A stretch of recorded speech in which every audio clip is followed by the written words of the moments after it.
ইসলামী ছাত্র শিবিরের বিরোধিতা করতে গিয়ে, বৃহত্তর ইসলামী আন্দোলন জামাত ইসলামীর বিরোধিতা করতে গিয়ে, কিংবা অন্যান্য ইসলামী দলের বিরোধিতা করতে গিয়ে আপনি নিজেকে তো জাহান্নামী বানিয়ে ফেললেন।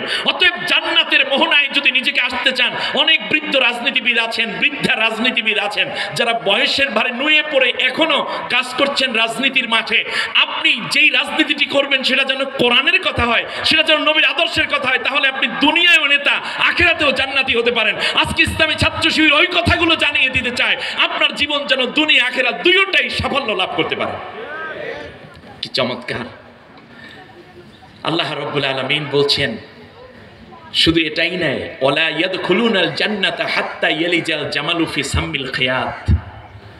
তুমি যারা কোরআনের বাইরে চলে গেছো, তারা একটা সুইয়ের ছিদ্রি দিয়ে একটা উট প্রবেশ করা যেমন অসম্ভব। কিসের ছিদ্রি দিয়ে বলেন দেখি?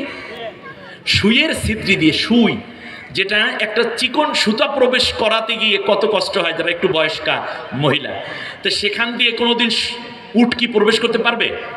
আল্লাহ একটা দ্য মোস্ট ইম্পসিবল বিষয়কে সামনে এনে বান্দাকে উদাহরণ দিয়ে বলছেন যে একটা সুইয়ের ছিদ্রি দিয়ে উট প্রবেশ করা যেমন অসম্ভব, ঠিক তেমনি যারা আমার কোরআনের সাথে জীবন মেলাতে পারেনি, যাদের কর্মসূচি 24 ঘন্টা কর্মসূচিতে কোরআন অধ্যয়ন নাই, কোরআনের দার্স নাই, কোরআন তিলাওয়াত নাই, কোরআন নিয়ে তাদাব্বুর নাই, গবেষণা নাই, কোরআনের পক্ষে স্লোগান নাই, কোরআনের আন্দোলন নাই, কোরআন বিজয়ের স্বপ্ন নাই, ওই মানুষগুলো জান্নাতে যাওয়া তেমন অসম্ভব, একটা সুয়ের ছিদ্রি দিয়ে একটা উট প্রবেশ করা যেমন অসম্ভব। সম্মানিত ভাইরা, ছাত্র শিবির কোরআনকে ধরেছে আর কোরআন বিজয়ের জন্য শপথবদ্ধ। আমরা কি পারি না আমাদের এই জীবনটাকে কোরআন দিয়ে সাজাতে? মানুষগুলো আফসোস করে বলবে, আল্লাহ আমার তো জীবনে আরো নেক ছিল। খুব ভালো করে বোঝেন কি একটা চমৎকার কথা তারা বলবে, আমার তো আরো নেকি ছিল, আমি মসজিদ গড়েছি, মাদ্রাসা বানিয়েছি, ছাত্র জীবনে টিফিনের পয়সা ভিক্ষুককে দিয়েছি। আল্লাহ বলবেন, সব আমি দেখেছি। সুবহানাল্লাহ বলেন, সব আমি দেখেছি। টিউশনি করেও তুমি তোমার মা বাবাকে টাকা দিয়েছো, সেটা আমি দেখেছি, কিন্তু তোমার আমল আমি কবুল করব না, এই জন্য যেহেতু তুমি কোরআনের সাথে ছিলে না। আনতাহাবাতা আমালুহুম হাল ইউজুসাউনা ইল্লা মা কানু ইয়ামালুন। আল্লাহ তাআলা প্রশ্ন করছেন, আমি আল্লাহ তোমার জীবনের সব আমল বাদ করে দেব এজন্য যেহেতু তুমি কোরআনের সাথে সম্পর্ক রাখো না। কারণ তোমার চেয়েও অনেক বেশি চ্যারিটি এবং সোশ্যাল ওয়ার্কে অনেক অমুসলিমরাও জড়িত আছে।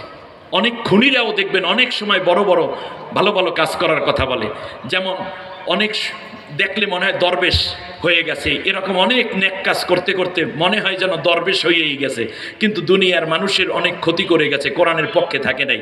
এরকম জিনিস তো আমরা বাংলাদেশেও দেখতে পাই, ঠিক না বলেন? তো যেই কথাটা আমি বলতে চাচ্ছি সেটা হচ্ছে, তখন তারা বলবে আমার তো জীবনে অনেক নেকি আছে, সেইগুলো কোথায়? আল্লাহর বক্তব্য স্পষ্ট, তোমার জীবনের সব নেকি আমি কবুল করব তখন কোরআনের সাথে তোমার জীবন মিলবে। যখন যেহেতু কোরআনের সাথে তোমার জীবনের কোনো সম্পর্ক ছিল না, এই কারণে আমি তোমার জীবনের সব আমল বাদ করে দিয়েছি।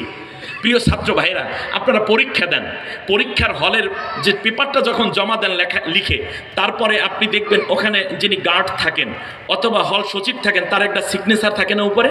এই সিগনেচার যদি না দেন ততক্ষণ পর্যন্ত আপনার পেপার কি আসলে মার্কস আসবে তাতে?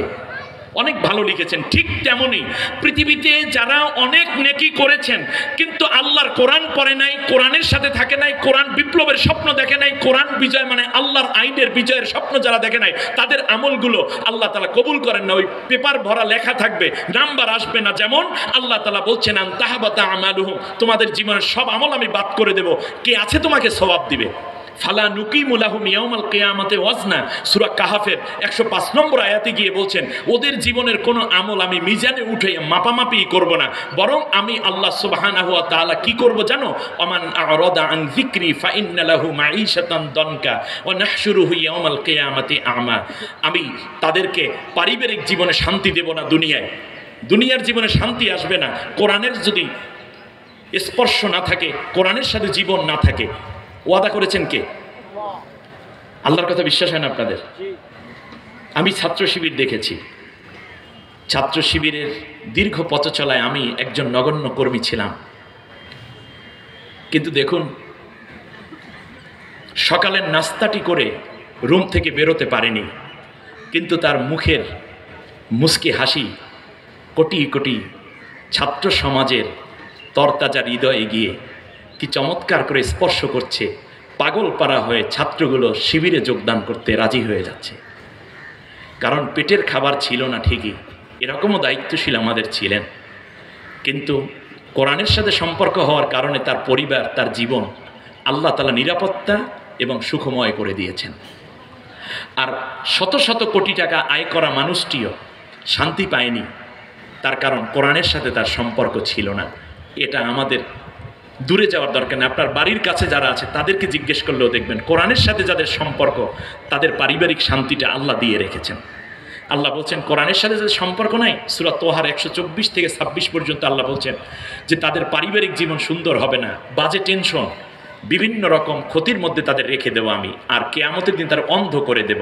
মানুষগুলো জিজ্ঞেস করবে লিমা হাসার দানি আমা অকদ কুন্তু বাসিরা, ও আল্লাহ আমার তো দুনিয়ায় চোখ ছিল, আমি কেন অন্ধ হয়ে গেলাম?